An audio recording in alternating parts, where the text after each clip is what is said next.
Hi guys, it's Donna from Sheathman Creations. Thanks for picking my furniture makeover video. On my channel, I repaint furniture and I do DIYs around the house. I'm self-taught and I learn more with every project. If it's something you're interested in, please consider subscribing. I have lots more to come and I'd love to have you along for the ride. In today's video, we're making over a little wooden dresser that I got from Marketplace and I turned it into a green beauty. So let's get right to it.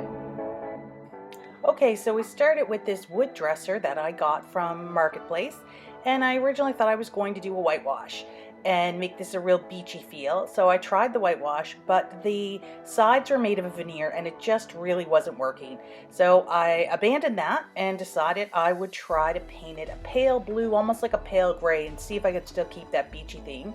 So I tried that, and I still wasn't happy with that either. So then I decided to do a nice dark green with some shading and some wax and do a nice dark wood drawer. I thought that would really suit this dresser, and I really liked it. So it was my third attempt, so 2 failed attempts, and then finally one I was happy with. So here I am painting the dresser with Annie Sloan's Amsterdam Green paint, and I will do one pretty thick coat and then I'll do a second coat where I start to do the shading. I can't say enough about the Annie Sloan paint. It is really, really great. It is so thick and rich and it goes on really well, and the finish is incredible. It's an awesome paint. So here I'm going to start with the shading. So you put a bit more of the green on, the base color, and then I'm adding a charcoal chalk paint to give me that depth of color in the corners and on the sides where a piece would naturally age and get some shading. So you basically just put the charcoal paint on and mix it in with the green, and you really want to push it to the corners, to the edges, to really get that nice natural shading. And I do a lot of blending on the sides to keep the transition really, really smooth. But if you wanted something more dramatic, you wouldn't have to do near as much of the blending. You could just leave it and it would have definitely a more dramatic feel. And so here you can see I'm putting on the base coat, and sometimes with the Annie Sloan paint I do find you do have to give it a spritz with water, and then it'll just kind of free everything up and you'll be able to blend it really well. And when I'm blending here with this paint, I wanted some texture left in the paint, so I'm just using a chip brush. If you wanted something really smooth, you'd want to use something a little smoother, a little finer, probably synthetic. And when you paint with a piece, you want to go in the direction the piece is. So this is a vertical piece, so I want my brush strokes to go up and down. That is, unless you want a ton of brush strokes, in which case you could go in all directions.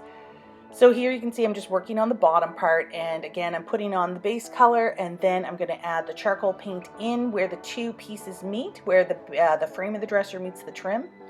And that'll just bring some depth to that corner.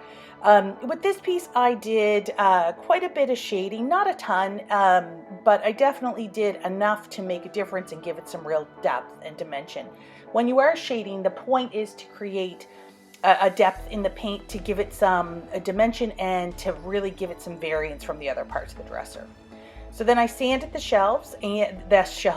drawers, and then I put a dark walnut stain on them and just wiped that off, and they were beautiful. And I also sanded the hardware that I was going to use.